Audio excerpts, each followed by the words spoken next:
This is something we've been looking forward to since the rivalry changed.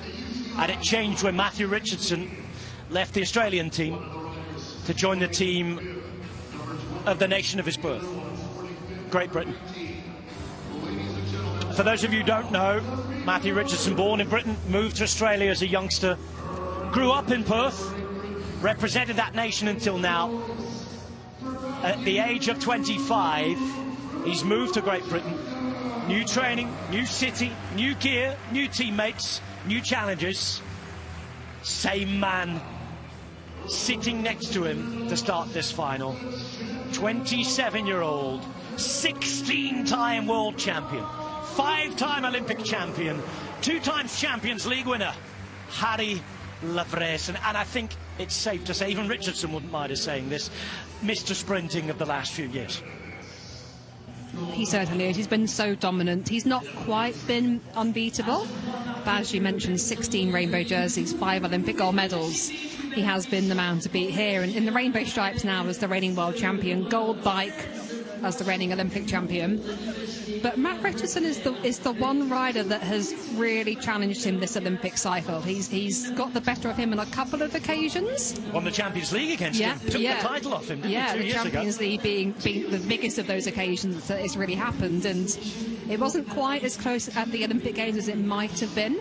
But I think this next Olympic cycle is really hotting up. As we mentioned, new nation for Matt Richardson, new equipment, different sort of support, a lot less travel. You know, as he mentioned in one of his interviews, it takes a couple of days to get over to Paris from Australia, but it's just a 1-hour flight from Manchester. So makes it very different, more opportunities for him to race against the European-based riders. And of course, this man, the best in the world. Simple things like being able to go home between the different legs of the Champions League for a couple of days as well. He's only been training with his new gear for a couple of months in his new home with his new teammates, but he's in a familiar position here with 1.5 laps to go, right on the wheel of Harry Lavraisen. They twist, they turn, zig and zag up and down the boards. The bell is coming up. Here we go. The first time of many, I'm sure, at this Champions League, up against each other. And look at Richardson going straight round him. Oh, my word, this is a turn up for the books. Richardson is absolutely killing his rival here. It's turned on its head. It's domination. Look out, world. Matthew Richardson is on another level. Well, this was the final we were all hoping for, but I don't think anybody expected the gap to be that huge. Matt Richardson there, and look at what a dominant performance that was. I can barely believe what I've seen.